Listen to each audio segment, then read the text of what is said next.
सहनाववतु सहनौ भुनक्तु सह वीर्यं करवावहे तेजस्विनावधीतमस्तु माँ विद्विषावहे।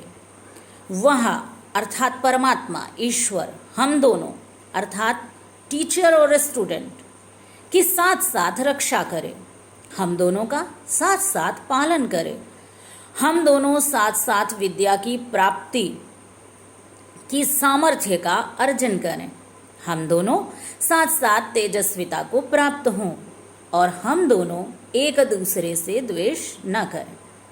ये वैदिक साहित्य की ही पंक्तियां हैं। जो modern psychology two way learning process की बात करती है हमारी क्लासरूम टीचिंग में, उसे स्पष्ट रूप से ये पंक्तियां हमारे सामने रख रही हैं। ध्यान से देखिए, टू वे लर्निंग प्रोसेस जिसमें टीचर और स्टूडेंट साथ साथ लर्निंग करते हैं, कितनी हाई क्वालिटी टीचिंग की बात है। नमस्कार, स्वागत है आप सभी का एक बार फिर से ज्ञान परंपरा में। हम लोग चर्चा कर रहे थे एजुकेशन इन वैदिक पीरियड के बारे में। इससे रिलेटेड आपको 3 वीडियोस ऑलरेडी मिल चुके हैं। आज का वीडियो चौथा और लास्ट वीडियो है। अगर आपका सब्जेक्टिव पेपर होता है तो जो हम क्वेश्चंस बताने जा रहे हैं बहुत इंपॉर्टेंट क्वेश्चंस हैं और ये क्वेश्चन आपसे पूछे जाने की संभावना बहुत ही अधिक हर बार पेपर में रहती है। पहला क्वेश्चन है कि जो वैदिक एजुकेशन सिस्टम था उसका मूल्यांकन कीजिए। दूसरा क्वेश्चन है जो वैदिक एजुकेशन सिस्टम था उसकी मेरिट्स और डिमेरिट्स बताइए। एक क्वेश्चन ये भी आ सकता है कि वैदिक एजुकेशन सिस्टम की आधुनिक जो शिक्षा है, मॉडर्न एजुकेशन है, उसको क्या देन है। तो सबसे पहले हम पहले ही प्रश्न की बात करते हैं जो मूल्यांकन वाला प्रश्न है। मूल्यांकन पहले जान लेते हैं कि क्या होता है। मूल्यांकन का अर्थ होता है मूल्य को आंकना। मूल्यांकन किसी भी चीज़ का किया जा सकता है। आप बाजार से कोई भी सामान लाते हैं, मान लीजिए बाजार से आप कोई शो पीस ही खरीद लाए, तो घर में आकर चर्चा परिचर्चा होती है ना, देखो ये इतना बड़ा है, अगर इतना बड़ा होता तो ज़्यादा अच्छा था, ये इतना दीवार पर ऐसा दिखाई देगा, अगर ऐसा होता तो ज़्यादा अच्छा था, या इतने पैसे में ये थोड़ा महंगा है, या हमें अच्छे दाम पर मिल गया। तो इस तरह की जो भी चर्चा परिचर्चा बाजार से खरीद के लाए हुए सामान पर हम लोग जनरली घर में बैठकर करते हैं परस्पर, वही मूल्यांकन है। यानी हम उसके गुणों की चर्चा करते हैं, उसके दोषों की चर्चा करते हैं और फिर एक डिसीजन लेते हैं कि हाँ ये ठीक है या ये चीज़ ठीक नहीं है। बस ऐसे ही जो ये वैदिक एजुकेशन सिस्टम है इसका भी पूरा आपको इसी तरह से इंटरप्रिटेशन देना है। पहले आपको मेरिट्स बतानी है क्योंकि कुछ बुक्स में ऐसे दिया हुआ है, फिर डिमेरिट्स बतानी है और फिर हमें उसके बारे में लिखना है कि कौन सी चीज़ें अच्छी थीं जिन्हें स्वीकार कर सकते हैं या कौन सी चीज़ें ऐसी थीं जिनमें हम कुछ बदलाव कर सकते हैं, सुधार की संभावनाएं हैं। और वैसे एक तरह से और आप इस क्वेश्चन को रिप्रेजेंट कर सकते हैं कि जो हमने पॉइंट्स बताए थे उन्हीं पॉइंट्स को लेकर चलते हैं और लास्ट पॉइंट तक पहुंच जाएंगे। वो बताए थे ना कि पहले एजुकेशन का एडमिनिस्ट्रेशन, फिर एजुकेशन को फाइनेंस कौन करता था, उसका स्टेट पर का कंट्रोल कैसा था, किसका कंट्रोल था एजुकेशन पर, AIIMS of education, curriculum of education, teaching methods और ऐसे करके अदर एस्पेक्ट्स ऑफ एजुकेशन तक जो हमने पॉइंट्स बताए थे, वो सारे पॉइंट्स की चर्चा परिचर्चा करके उनके पॉजिटिव और नेगेटिव एस्पेक्ट को डिस्क्राइब करते हुए आप आंसर लिख सकते हैं। तो चलिए हम उसी तरह से चलते हैं। बुक्स का भी तरीका हमने आपको बता दिया और जो हम बता रहे हैं उस तरह भी आप प्रश्न का उत्तर लिख सकते हैं। तो सबसे पहले पॉइंट पर आते हैं, शिक्षा का प्रशासन, उसकी वित्त व्यवस्था और उस पर राज्य का नियंत्रण। हमने पढ़ा उस समय फ्री एजुकेशन थी, टीचर्स के कंट्रोल में थी और जो शासक वर्ग था उसका डायरेक्ट हस्तक्षेप कोई था नहीं एजुकेशन पर, और पूरी तरह से जो एडमिनिस्ट्रेशन था वो टीचर्स देखते थे।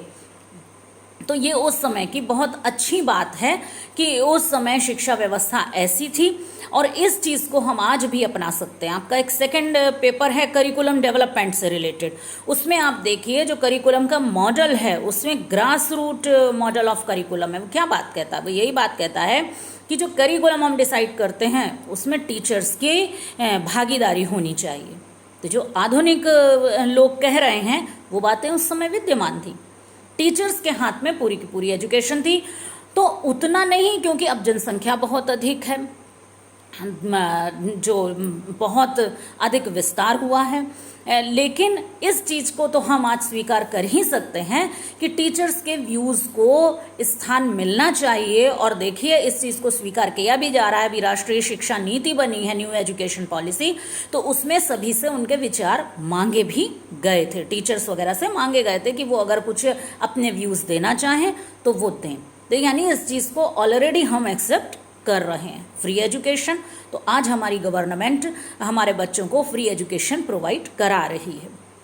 उसके बाद आता है शिक्षा का अर्थ, मीनिंग ऑफ एजुकेशन। बहुत व्यापक अर्थ दिया था। हमने एक पंक्ति आपको बताई थी, सा विद्या या विमुक्तये।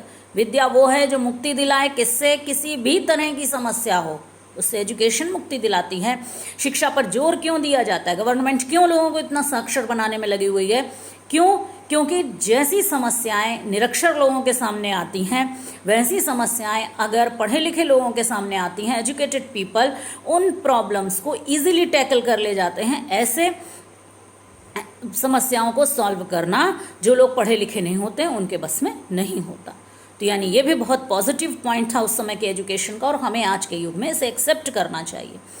उसके बाद आता है एम्स ऑफ एजुकेशन। तो फिजिकल डेवलपमेंट से लेकर स्पिरिचुअल डेवलपमेंट तक की बात कही है, और सारे जीवन के जो पक्ष हैं उनको स्पर्श किया है कि बच्चे का फिजिकल डेवलपमेंट होना चाहिए, मेंटल डेवलपमेंट होना चाहिए, सोशल कल्चरल डेवलपमेंट होना चाहिए, मॉरल डेवलपमेंट होना चाहिए, व्यावसायिक विकास होना चाहिए बच्चे का, और उसके बाद उसका आध्यात्मिक विकास होना चाहिए। तो ये बात सही है।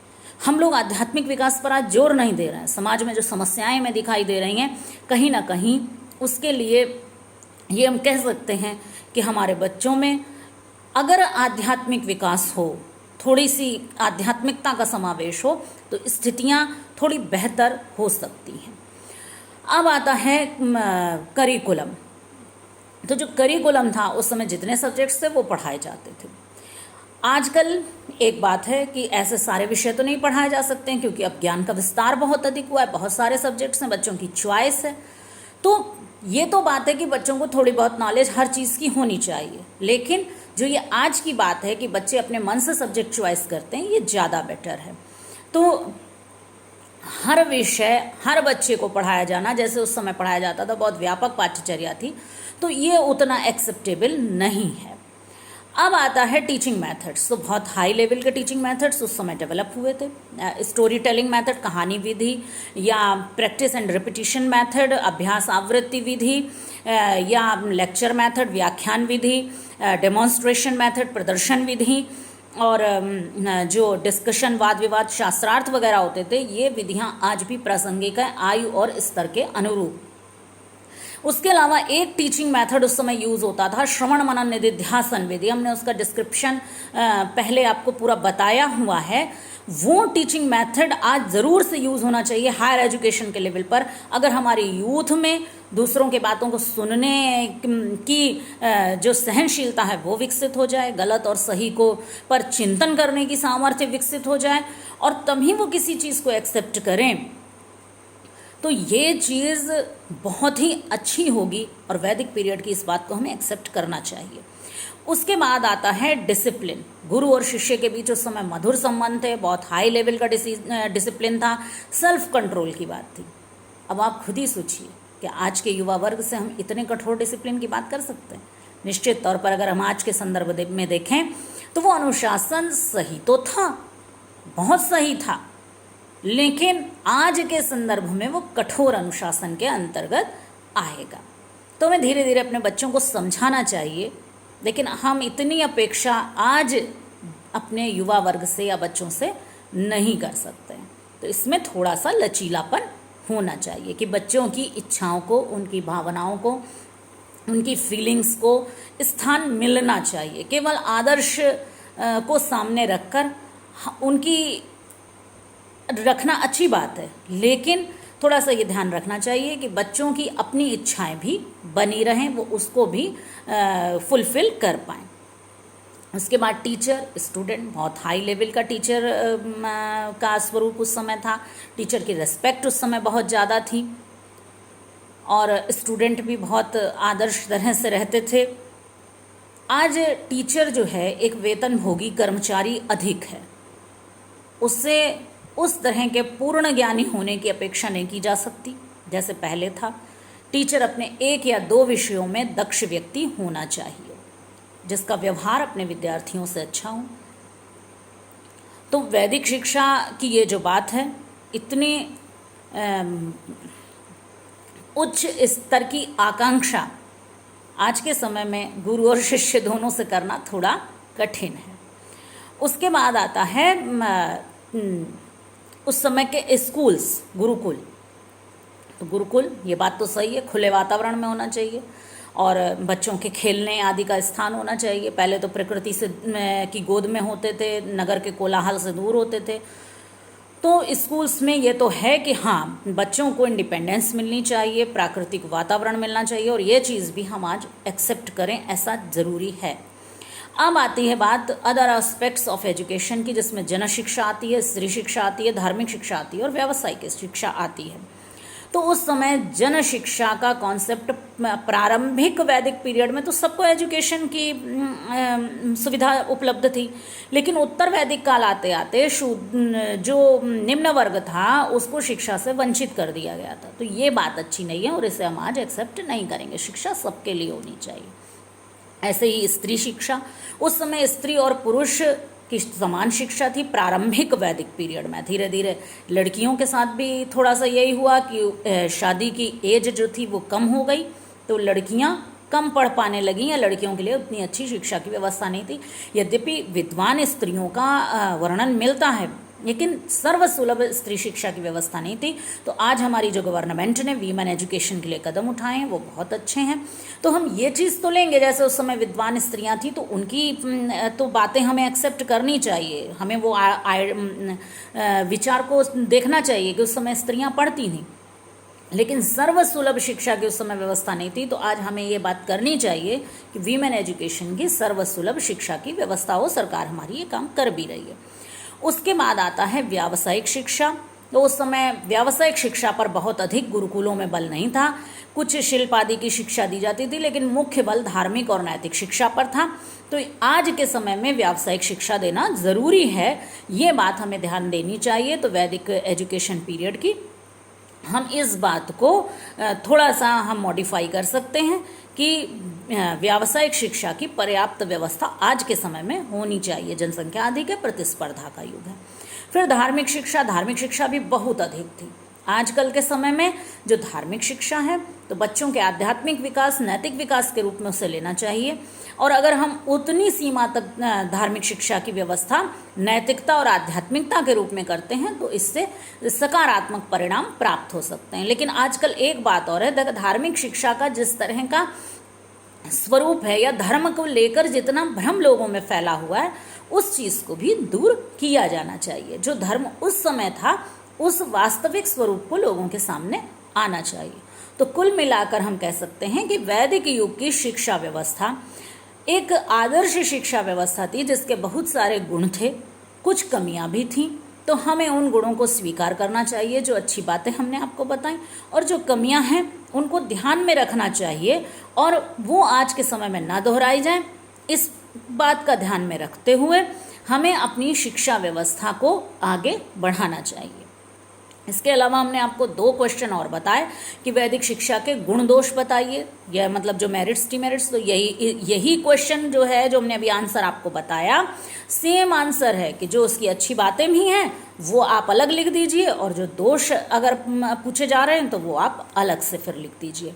इसके अलावा वैदिक शिक्षा व्यवस्था की आधुनिक युग को देन क्या है, तो उसमें जितनी अच्छी अच्छी बातें हमने आपको अभी बताई तो वो सारी बातें भी आप वैदिक शिक्षा की देन में डालकर लिख दीजिए। जितने वैदिक शिक्षा प्रणाली के गुण हैं वही आधुनिक युग को वैदिक शिक्षा की देन भी है। तो एक ही आंसर तैयार करके आपको तीनों क्वेश्चन ये तैयार हो जाएंगे। बहुत लॉन्ग क्वेश्चन में आएंगे ये प्रश्न, बहुत इम्पॉर्टेंट हैं सब्जेक्टिव पेपर अगर होता है तो। अब हम लोग मिलते हैं एक नए वीडियो के साथ जिसमें बौद्ध शिक्षा के बारे में हम लोग पढ़ेंगे। आपने हमें ध्यानपूर्वक सुना, इसके लिए आप सभी को धन्यवाद। घर पर रहें, सुरक्षित रहें। नमस्कार।